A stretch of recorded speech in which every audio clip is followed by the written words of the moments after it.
Hey everyone. Good morning. Merry Christmas. Merry Christmas.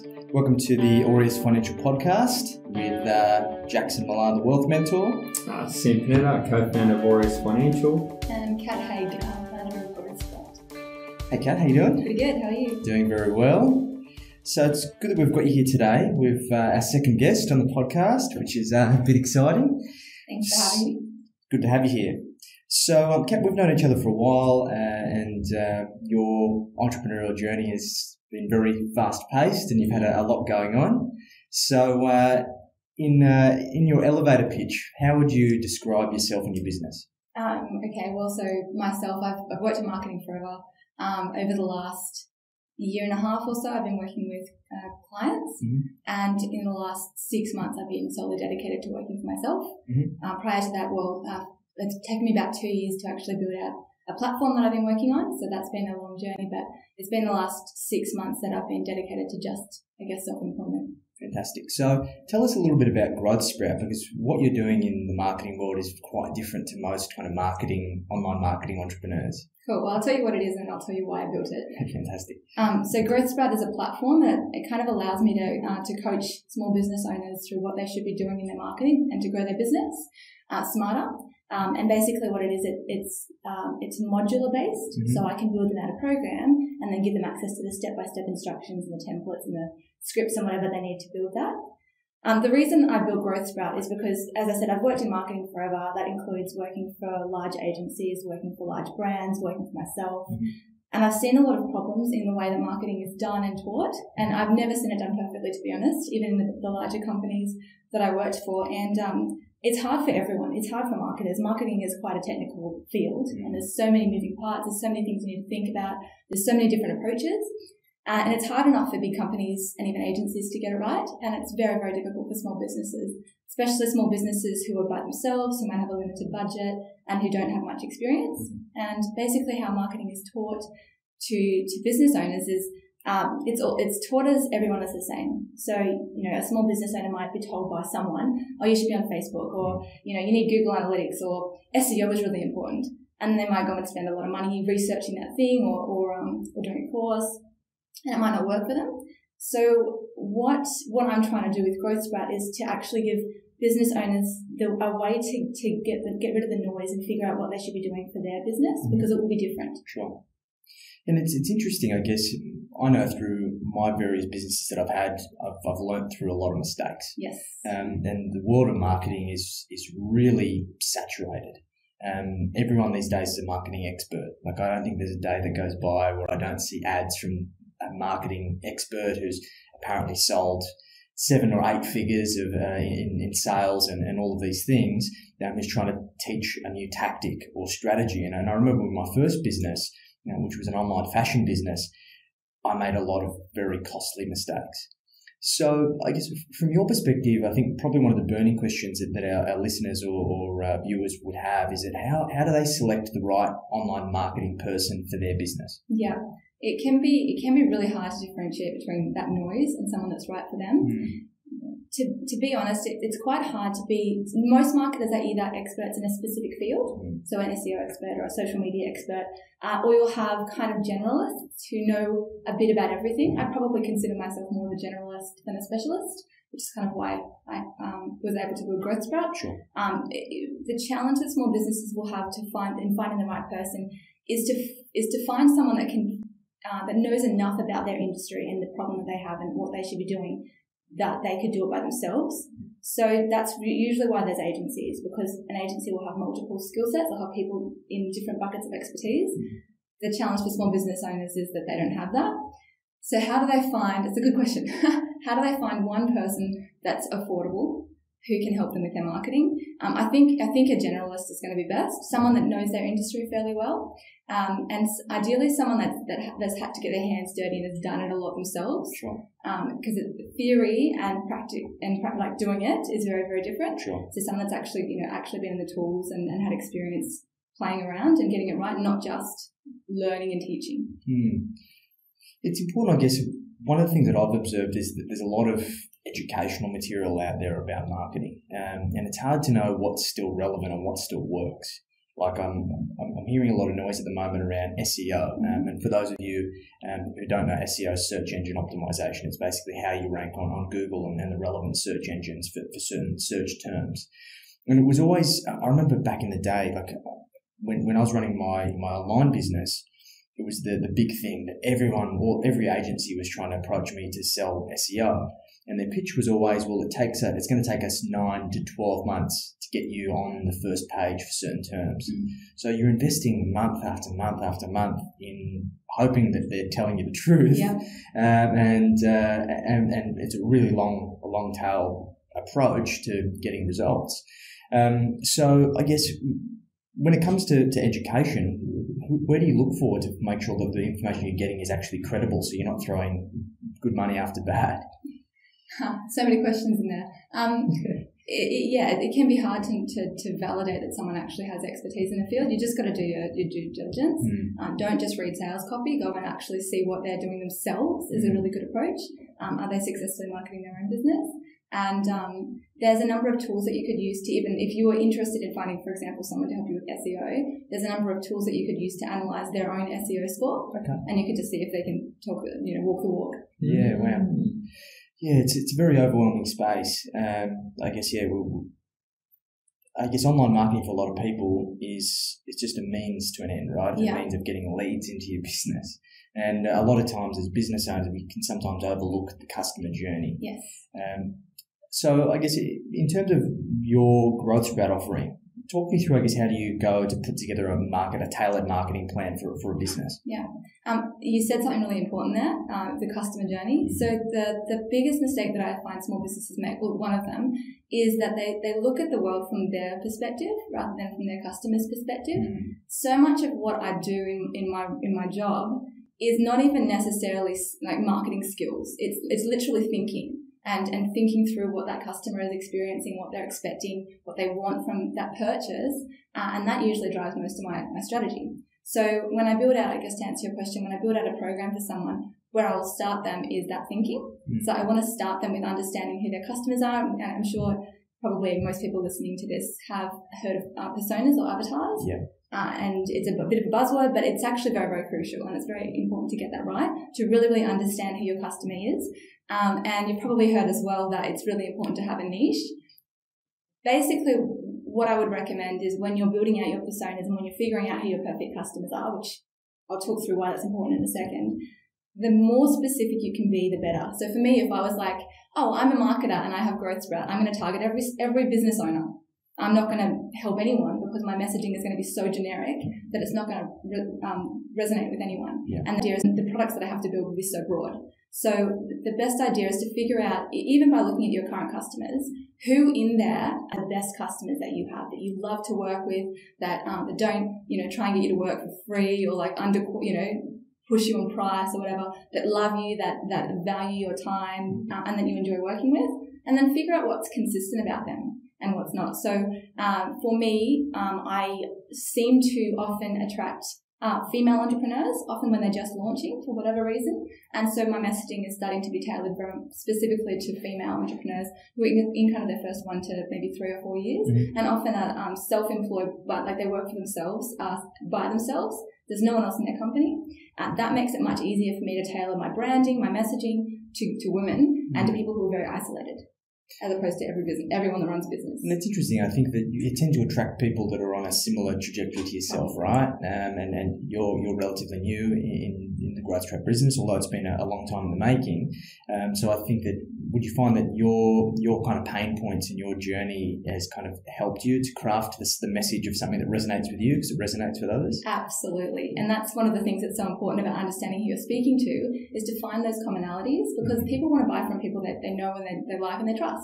So if they can relate to you and they can be, and you can say, I've been there, I know what you're going through, I've done it the hard way, let me make it easier for you. That can be a really, really good way to connect and to I guess, sell, because they can see that you've been through it. It's interesting when you say that. Sam and I did a bit of work recently working through our customer avatar. And it's something that I always thought that there's so many different customers. So how do you speak to all of them? And something that I guess I was never taught is that you don't have to have just one ideal customer. You've got to try and profile that customer, one type of customer, with as much detail as you possibly can, and then talk to that person. But you can have multiple different types of avatars. It was an interesting experience, wasn't it, mate? Yeah, I think it was, man. I think it's a really important point. As you brought it up, and when you were talking about it, I was just going, yes. It's so important that, you made the point of knowing who the clients are, who your best clients are, who you work with the best, and then how can I get more of these clients on board, and then tailoring the marketing approach to that.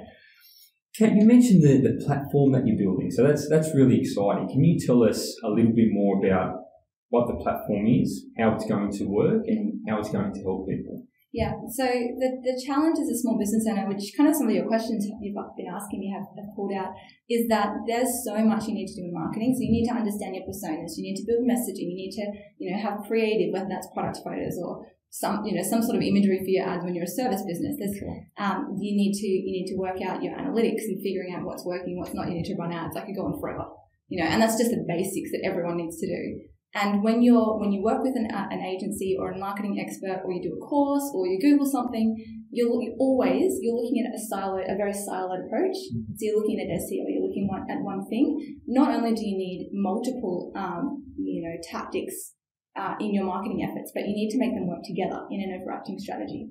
And that's what's missing at the moment. It's very, very difficult for a small business owner to figure out how to put all those pieces of the puzzle together and work out what pieces of the puzzle are relevant to them, like what's their puzzle, because there'll be pieces of the puzzle of other people's puzzles that they won't need to use, I guess, or that will be less important. So I guess the reason I built Growth Sprout is because it's so hard to figure out what you should be doing. And then even if you have a small business owner who has found someone perfect, who has done a course, who knows exactly what they should be doing, they have certain tools in their business. They might use WordPress, they might use ActiveCampaign, whatever it is. They've now got to figure out how to apply that theory into the tools that they use, into their business, into all their strategy about their customers. They've got to now map that into reality, and that's another entirely different challenge. So Growth Sprout aims to kind of solve that for them and show them the how as well. Yeah, it's exciting because it seems to be, and my observation has always been that the life cycle of the average marketing business is that somebody either has a background in marketing or is passionate about the field. They go and start an agency. They get some clients and they do some really good things for those clients. They build a reputation. They scale really quickly. They run out of time, and then their results probably fall, and they lose clients, and then they sometimes crash and burn. Yeah. And it seems to be that, I guess, a lot of these people struggle to get out of trading time for money. Yes. And it's because they're constantly, that their time is what's being invested into their clients, and as a result of that time, they're getting outcomes off the back of that. So it seems like you've gone about this the right way. You've identified that is the bottleneck of the average marketer, and you've been able to, I guess, commoditize your time to a degree. So from the outside looking in, I guess that's a very unique observation.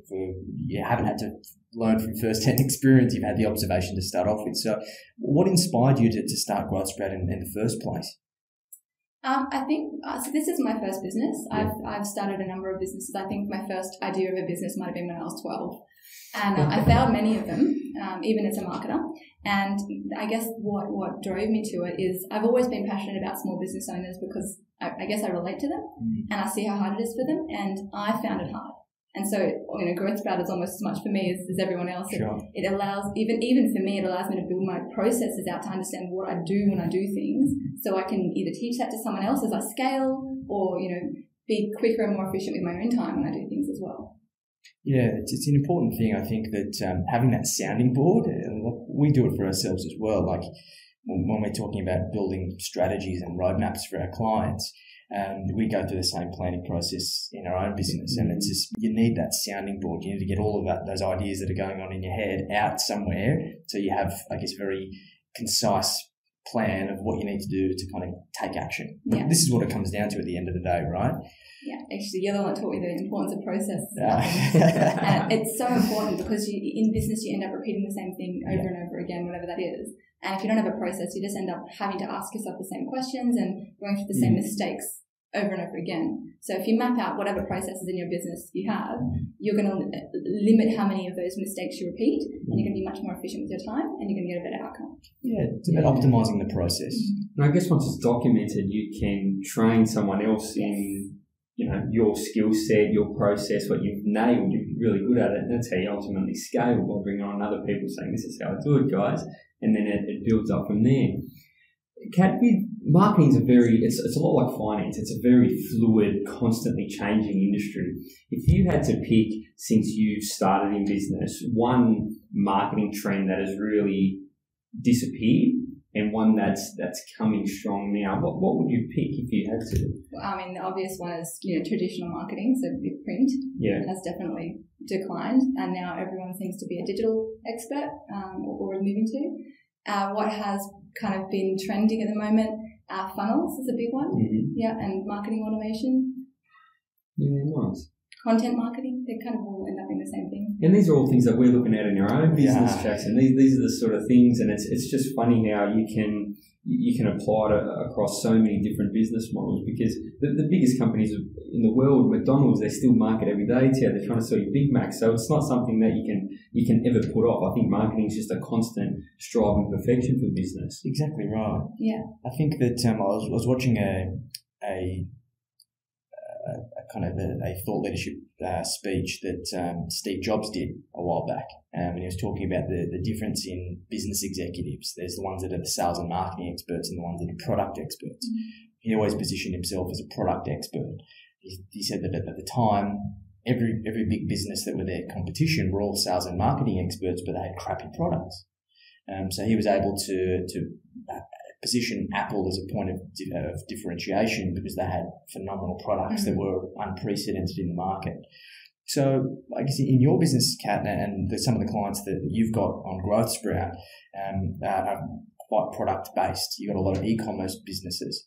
So what do you think is important for e-commerce businesses when it comes to doing their marketing? Is it about showcasing their products, or is it about having a really good sales and marketing strategy that kind of more so illustrates the brand? Yeah, so it's kind of a bit of both. For an e-commerce business or a product-based business, it is really crucial that they showcase the product. But you want to still think about the customer. So you still want to think through what the outcome is that the customer is getting from that, whether it's a custom piece of jewelry or whether it's an item of clothing, whatever it might be. You want to evoke emotion, I guess, and connect to them and show them what life would be like if they had that thing. So why are they buying it? And it might sound silly, but it's true. So why is someone buying even their $20 dress? Are they buying it because they are having a bad day and they just need to pick me up?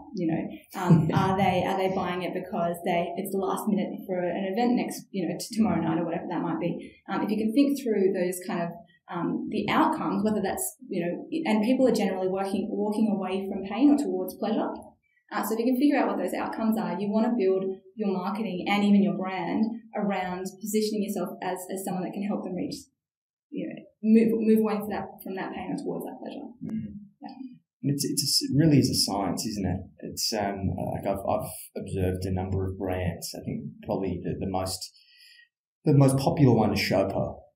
So Jane Liu, and I went through the Entourage program, and Jane Liu was one of their kind of big success stories. That she started Showpo with 2 credit cards. I think she was an accountant before that, and she just goes, "I hate this. I want to start a fashion company, an online e-commerce business," and she's grown it to she's now on the Young Rich list. And it's crazy because there's so many brands like Showpo in terms of the target market and the demographic, but they haven't been able to master the whole brand strategy and their marketing strategy to get that level of success. And I had a meeting with Jane a few years back when I was in e-commerce. And I was able to bypass her EA and get a meeting with her, and pretending to be a big shot. And then I rocked up. She's like, "Who are you?" And I picked her brain, and she said that her success came from off the back of the original Bachelor, where she was one of the first to leverage social media to build a cult following, where she was doing commentary on the Bachelor and asking her followers what they thought about someone getting voted off or this outcome or whatever this outcome. And she went, I think, from 2,000 or 3,000 followers up to 25,000, and then it just like snowballed. And you hear a lot of things like this, that people try these kind of tactics or strategies, and it's just this one thing that's skyrocketed them to success. Yeah. In your opinion, do you think that there's a way to work out what that next thing is going to be, or is it really just trial and error?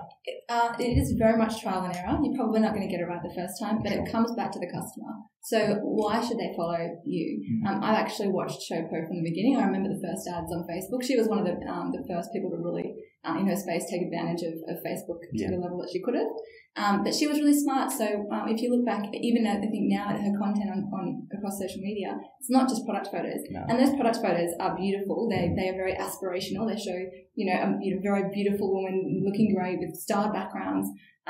But there's a lot of other content that might be funny memes or things from a cultural context that relate to her audience. Because she knows her audience so well, right? Yeah, she knows her audience, and it just keeps coming back to that. If you really, really know your audience and you understand who they are, what they love, what they hate, what annoys them, what they watch on TV, and you can relate to that in your content, they buy into you more, because now you're not so much just a brand pushing product. You're funny, you're emotive, you're almost, your brand has a personality that they can connect and relate to. And that's what she's done. And you do this very well as well. Like, I guess I've observed the way that you engage your community, and you've built a Facebook group, which is very different to others. I've found that everyone at the moment is building a Facebook group, adding people in, but I've found that a lot of them have zero engagement, because you can kind of tell that they're trying to sell you something. It's a constant push of product. And I was watching one recently, and it's tried very hard to build that personality and have that, I guess, that sense of relatability, but there's zero engagement. Yeah. And I found that a lot of your marketing that you put out there, whether it be your Facebook Lives or the videos that you put up and post in your community, it tends to always have good engagement. So I guess, how have you been able to cultivate that in your community? So for me, so in corporate world, I was very successful. I did really well. As a new business owner though, I have a very limited reputation. No one knows who I am. Sure. So for me to go on, and I have a limited budget too, just like every new business. And so for me to just go and pump out ads, it's probably, and there's a lot of trial and error when you're running ads. Sure. And a lot of times it's going to be a while before they pay off, which I can talk about another time. But for me, my method of growing my business is to show people and to prove to people that I know what I'm talking about. Mm-hmm. So that group is solely to give value, to build content that helps people. Mm-hmm. And then I'm finding they just come to me anyway. They actually reach out to me via Facebook Messenger, or they'll email me and they'll actually ask to buy, like, what products do I sell, even if they don't even know about Growth Sprout, and how can they buy it, and they'll sign up. Because they trust me. They can see that I'm not selling, I'm actually giving them value. Adding value. It's that social proof. Yes. Yeah. And it's so important, that adding value thing. I think it doesn't matter what sort of business model you're in, and we try to do it as much as we can. And I think all successful businesses just try to add as much value as possible. And it's the old theory, the world will give you less, give you more than you take, essentially. Yeah, look, I think this has all come full circle. There was a time there where the hard sell was what everyone did, and it was successful for a while. But I think people have been sold to so much. And I think it was really that beginning stage of social media where it was the hard sell. Mm-hmm. But everyone's just getting bombarded with marketing and sales stuff all day. Like, I think that there was a point there where I had more ads and business content on my Facebook feed than actually people that I knew. I don't know what that says about my social network, but it's just that people are over it, and they want to choose to buy. They don't want to be sold to. It's funny. I had a friend who's a marketing expert as well, and they went to the US and to do it was just a talk at a big sales and marketing event. And they just went on and just delivered a whole lot of value. It was kind of we're used to not hard selling here in Australia. But in the US, they still hard sell. It's like the steak knives and the free puppy at the end, right? And they didn't pitch, but every single other person that went on stage was doing a hard sell at the end of the event. And then when they actually got off stage, the facilitator asked them, "Why didn't you sell anything?" "Oh, we don't have to." Why? Like, it was crazy. And I guess people are getting savvy, I feel. So when it comes to, I guess, crafting your marketing and sales strategy, and I guess particularly in terms of being able to use that social proof to leverage your reputation, what's the best way for somebody to go about that congruently? Yeah. So the best way to approach it is to, again, figure out how you can going back to your persona, figuring out how you can provide the value, give them as much value as humanly possible, over service, over deliver, and then over time you can figure out how to build that into products. What you want is for people to go, oh my God, if this is what I can get for free from this person, what if I paid for something? You know, they expect that the value will be higher. And the idea is that you want to kind of take them on a journey with your brand and your business, from free content through to small purchases to larger purchases, as they kind of build more trust with you, and sort of nurture them down that journey. But the idea is to always offer them more value, more perceived value than the perceived cost. Fantastic. So let's have a bit more of a chat, I guess, in the technical aspect of Growth Sprout, because what you've done is pretty awesome.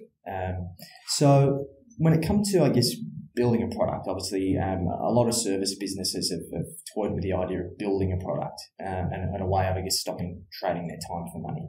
So what was your kind of process of due diligence when it comes to selecting, say, the developer to develop your platform and I guess building the product out itself? Yeah. There's probably some things that I would have changed how I approached it, but there was a lot of things that I thought I did well. I was lucky that I've worked at agency lands before, so the two developers that I work with still are friends from a previous role, so I already trusted them, and I guess for me that was the most important thing, is that we had that trust and that they knew me, because they have totally bought into the concept of Growth Sprout. So we are like a virtual team that sees the end goal that we're trying to work towards, and they'll challenge me on ideas that I have, and they'll push back, and they'll throw out other ideas. So we kind of work together on figuring that out. The challenge that often you'll have with working with developers, and I've actually got a client in Growth Sprout who specifically helps people with that conversation with developers, is that they speak a different language. They speak technical and you don't, and it's very, very easy to misalign that, and you end up briefing them incorrectly or whatever. You spend a lot of money, and what you end up getting, which might take a year for them to build or a long time, may actually not be what you had envisioned. And it's built and it's done, and whatever's in writing is probably what they've built. So you've got nowhere to go. So it's very important that you can find someone that you know that they understand that end goal, what you're trying to work towards, not just the tool you're trying to build. If they know the why and you have a relationship with them where you can kind of collaborate with ideas, because they're the technical ones, but so they can tell you what's almost like, oh, you could do that, but if you do it this way, it might cost you a third of the money and get you the same outcome. Okay. So if you can find someone that can almost work with you as a partner and a friend in getting towards that end outcome, that's what you want. Which is difficult. I've heard a lot of horror stories of people who've gone to develop platforms, whether it be software or websites or whatever. And I find that lots of people take what they believe is the easy route or the cheap route and offshore it, take it to India or the Philippines or something, and they end up with something that just needs to be binned. Just basically doesn't serve the function that they originally wanted. So I guess another question for you in terms of probably similar to what we were talking about before is when it comes to selecting an agency, but if you're selecting somebody to develop a piece of software for you, how do you ensure that you've got that alignment in terms of the vision and I guess the big picture? I think you need to spend a bit of time with them and understand, I guess, their business and maybe some ideas of who they've worked with before. I don't know, it is a bit of a hard one, because without that prior relationship, it can be hard to build that trust. Yeah, sure. I guess really the best way that you can work towards building a product is by starting with a minimum viable product, MVP. So basically what that means is that you don't, and I did this slightly wrong probably, you want to test that the problem that you think exists, and that the way that you want to solve the problem is the way that your potential customers want it to be solved, which I did.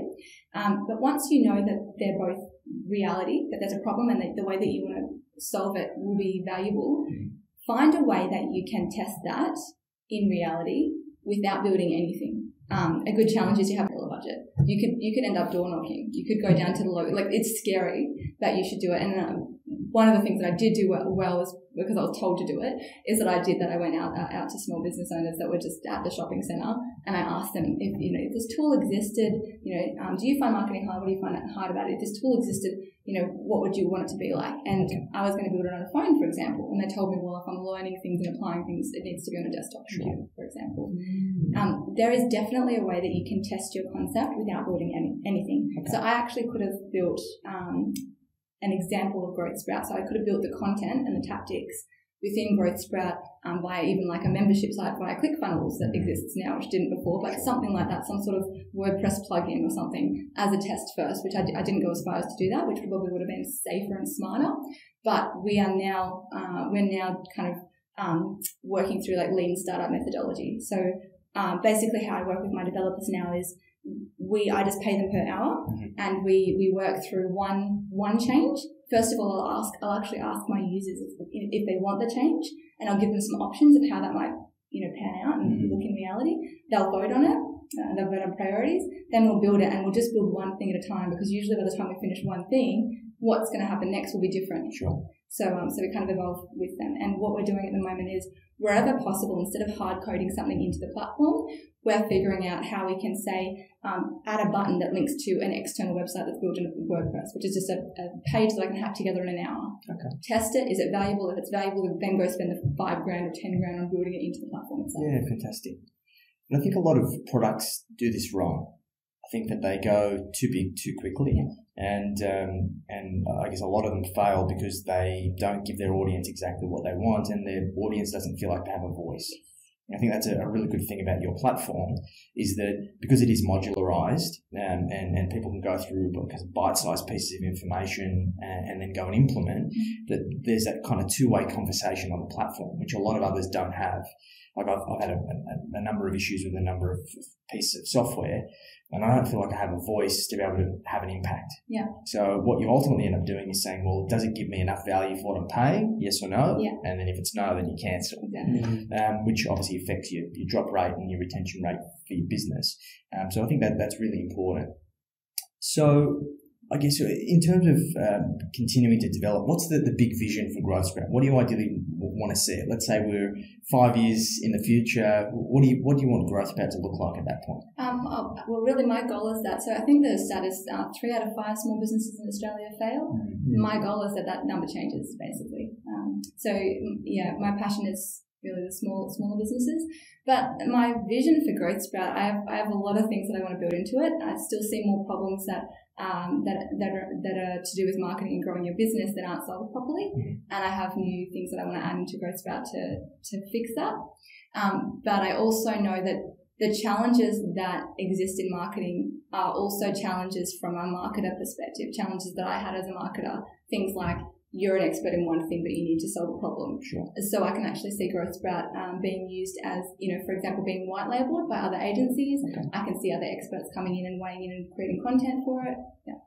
Well, the solution needs to come, because marketing, I think, for most people really overwhelms them. Right? It's such a big beast, and it's so detached from most businesses' core skills, but it's such an important part of nearly every single business. And I think a lot of people, they spend a lot of time looking at it and they go, oh, this is too hard. So it sounds like the Growth platform is essentially going to simplify that process and help, a business owner who's the furthest away from marketing as possible implement the strategies and what they need to actually get the business growing. I guess my vision is that it's a one-stop shop. They don't need any other courses or education. They don't need any other platform that they hold their brand, data or information. It's all in one tool. That all the thinking that I've asked them to do about themselves, and all the the how to do it, even the documents that they've actually created as part of the tactics.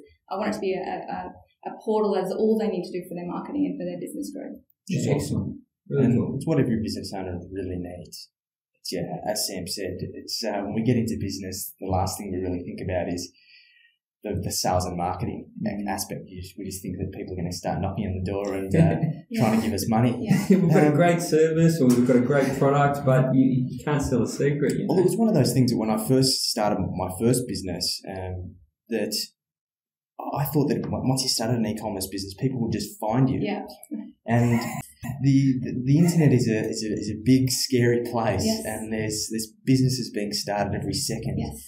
So having that unique value proposition and that kind of brand and the ability to speak to your audience is really what sets you apart from the rest, and kind of helps you filter through all of the noise, really. Yeah. There's also a couple of other things. So I see very, very consistently that there is so much fear when it comes into launching a business and managing expectations. So a couple of things that I just wanted to mention is, if you're just getting started in business, don't expect to make money on day one. Don't expect that people will love you from day one. You're going to learn, you're going to make lots of mistakes. It'll take time, but keep going. And I remember quite a few businesses that I started and failed. I really failed because I gave up, because it was too hard. I went, you know what, I've spent 30 grand or I've spent whatever money and I haven't made that back yet, and it's been 3 months or whatever, you know, even if I've made sales. It's a long journey, and you need to just stick at it, and you need to be confident in the fact that, you know, you've got as far as you've got an idea and you've taken action in launching it, which is already putting you above a lot of people who have ideas and never take action. But the thing that I probably learned the hard way is I'd watch people that I thought did a worse job, so I had a better product. You know, this isn't the first app I've built, for example. And I saw other people who were competitors launching things that I didn't think were as good, but they stuck at it for years and they ended up very, very successful and leading, say, the industry because they were the first to market, because I was actually the first to market for one and just gave up.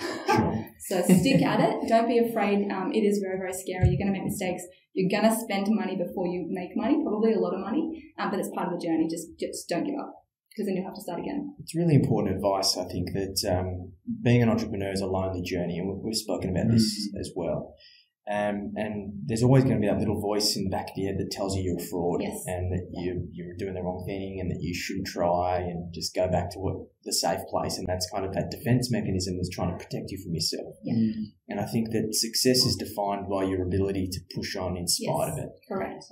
And I think that there's millions of good ideas. I think I was watching The Founder, although I don't necessarily believe in Ray Kroc's style of entrepreneurship. That sheer determination that led him to pursue his ambition to scale McDonald's was what made him successful. And he sold everything. He sold blenders and all of these different things, ice cream, and it wasn't until his 50s that he was successful. And you hear a lot of entrepreneurs that have this journey that is not until later in life that they become really, really successful. And it's just their ability to push on in spite of all of the obstacles that are thrown at them. I would actually challenge anyone listening, if they have someone that they aspire to, go and research their journey. I actually don't know anyone that was an overnight success, unless they came the end, full stop. But maybe there's some people out there who came from money, who had a business that they bought from their parents, whatever that might be. There might be some out there, but I don't know anyone who just succeeded. They failed, they lost a lot of money, they learned the hard way, and years later they had succeeded. Even those people who do appear to be overnight successes has probably been working for 10 years behind the scenes before they actually achieve this overnight success. And I'm glad you both mentioned it. I think majority of successful people, or people that strive to be successful business owners and entrepreneurs and the like, underestimate how much of this is an emotional thing.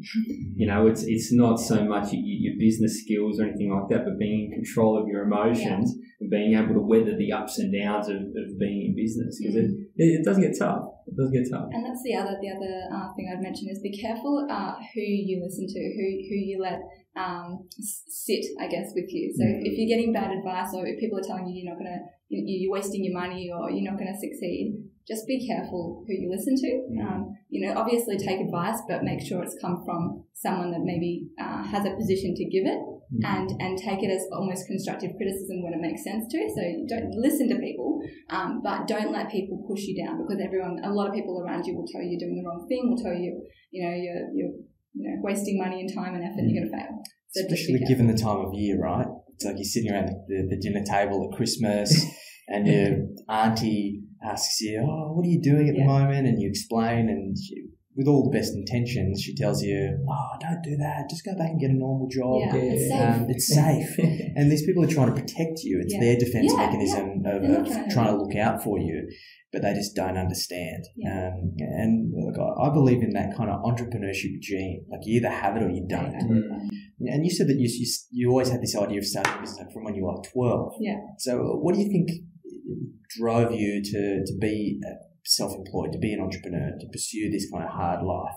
Probably the same thing as I'd say most of us. I saw how everyone did life, and I know there's a concept of like the man, but I kind of believe it, right? Because we end up in this life. I mean, in my corporate job, as I said, like I did really well. I got headhunted. I I negotiated my own salary. Like I did well. But I was traveling 3 hours minimum a day on public transport. So half of the year I didn't see sunlight basically because I was on public transport or in the office from sun up to sundown. Mm-hmm. And I was making good money, but who cares? I was making good money for someone else. For what, right? And I can go further in marketing for someone else, but there's going to be every step I made from that point, I was going to have to manage more staff. I was going to have to take on more responsibility. I probably was going to have to work longer hours, and I'd make more money. But then I'd end up living a life that I hated, working really silly hours, making great money, for what? And then dying being a rich person. Yeah. Great. So I guess why I've always wanted to run a business is I watched people older than me in life doing that day in, day out, and I hated it, and I just didn't want that for myself. So I don't really, care if I'm not going to have the big shiny house or whatever. I want those things, but more importantly to me is that I have a flexibility. I have the lifestyle that I want, and I get those goals the way that I want to get them. So, yeah.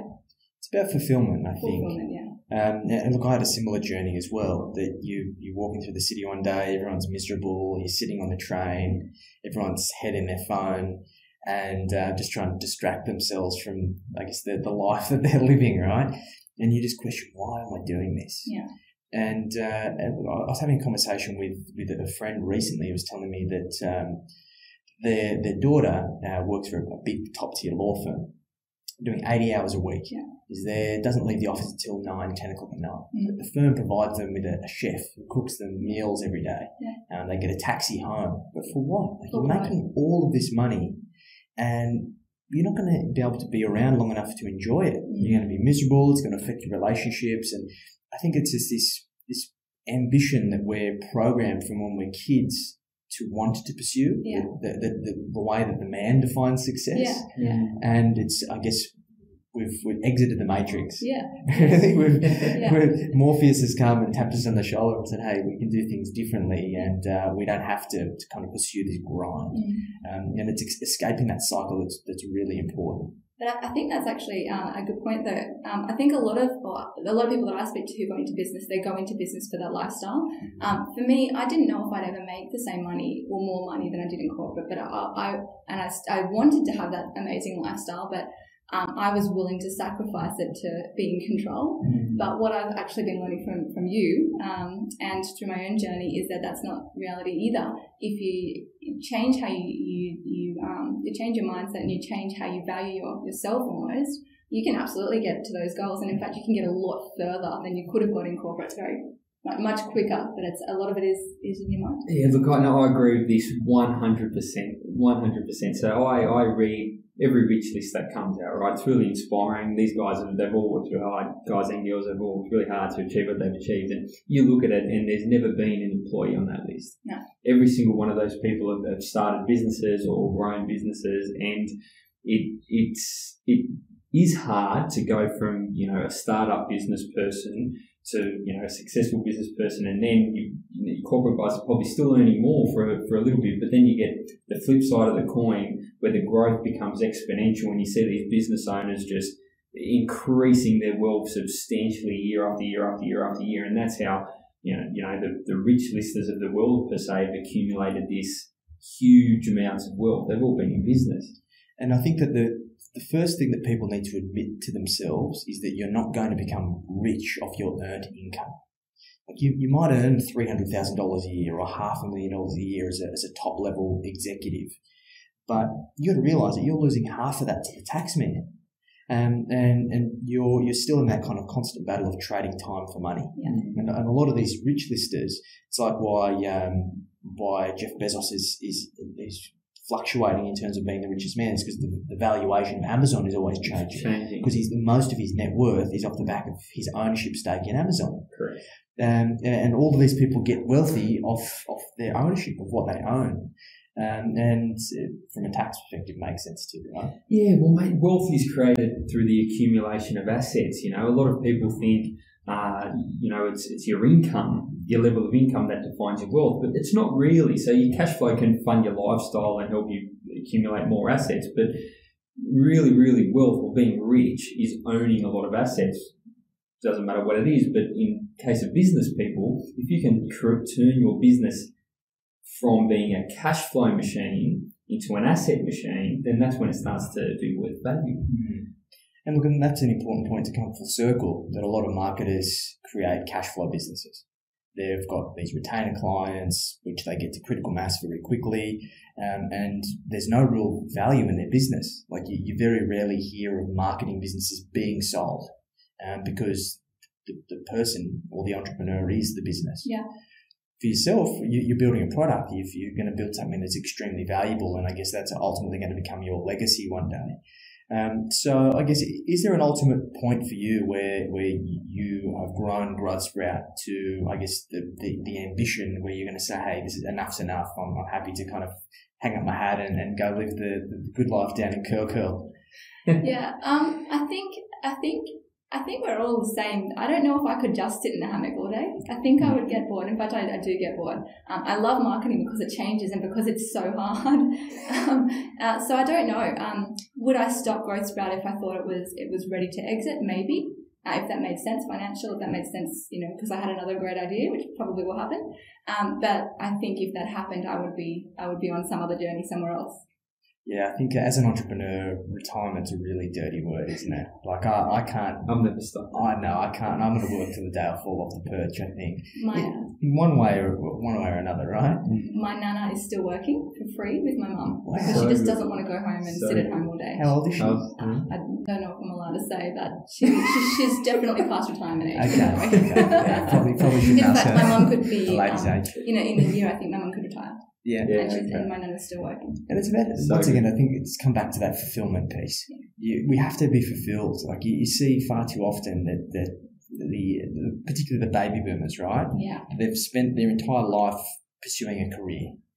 They've spent 30 years or 40 years doing the same thing. When they get to that point where that's an ultimate goal of being able to retire, they stop working and doing nothing, play bingo or go traveling or whatever. And they just age so quickly and ultimately die. Yeah. And that's just not a reality that I want to have. I actually think that's why there's so many entrepreneurs now, is because we're watching that. Yeah. And we're saying we don't want that. No. Yeah, I think that definition of working 50 years and then stopping work completely, that is it's a dying method of living your life. I feel I don't know. It's not exciting to me. It doesn't entice me. I don't want to work hard for 50 years and then stop doing everything and walk around the RSL. You know what I mean? There's got to be better things to do with your time. And I think we have many more opportunities than they did. So we have the ability pretty easily to go out into business. And really all you need is a couple of customers who really love you as a starting point and just work closely to them to figure out why they love you and build off that. But that, it was much harder before to start a business. So we're very lucky. Yeah, and that's something we've discussed in detail before. That barrier to entry. The industrial age has gone into the technology age and the information age, and it's all made it a lot easier for all sorts of businesses to, I guess, flourish. Because it would have been impossible back in like the 1900s. Without a lot of money. Without a lot of money for you to be an entrepreneur. You had to go get that factory job or work on the supply chain or whatever it is, because you just had to have that money to become your own boss. Now you've got a laptop and you can go sit on the beach or work in a co-working space and you're an entrepreneur, or you buy a couple of Bitcoin and you're 18 and a multi-millionaire. Yeah. And that's the other thing that you've actually told me before, which is something that I've always believed, is question everything. And this is what I think this is why I'm successful, actually, is because if you just take other people's advice and just follow them, they will have, assumptions that are incorrect. Yeah. Challenge everything. Why? Why did your dad go and, work in the same job for 30 years? Is he happy? Is there an alternative? Yeah. And, think outside the box. It's having that means to reflect. Yeah. It's an important observation, really. I think the common theme is that a business will never outgrow its leader. Yeah. And if you're not constantly questioning the reality that you're experiencing, then you'll never continue to grow because you always accept the current state as being your reality. So if you were to give some advice to business owners, I guess, reflecting on your journey, as an employee working in corporate and going out into your own business, what would be the best advice that you'd give to business owners? Yeah, so question everything, and just use your brain. Think through everything, because it's so easy to just do something someone tells you to, or, follow what everyone else is doing. But the way you won't be successful. What you want to do is every single little thing that you do, ask why and challenge it. So whether it's looking at your data to understand, what's working, what's not, whether it's thinking about, advertising and money in ads, do you really need to invest a whole lot of money in ads to be successful when you're just starting? Probably not. What are ways that you could test your business idea? What are ways that you could find customers for free first to test the concept, to get people to love you, to get your case studies before you go on a whole lot of money on ads? So think outside the box, be creative, figure out what you're trying to achieve and then hack it.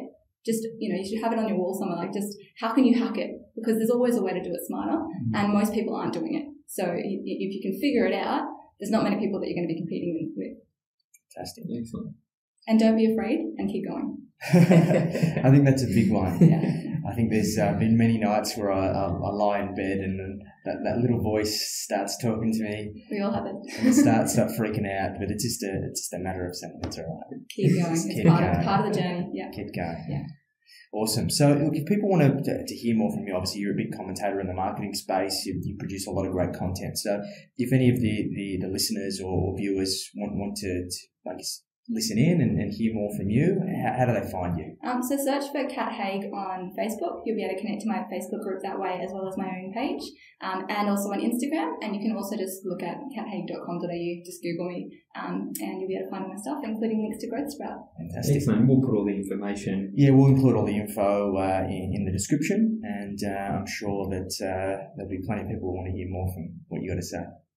Thanks for letting us pick your brain today. Thank you very much, Kat. Thanks, man. Catch you soon. Thanks, guys. Bye.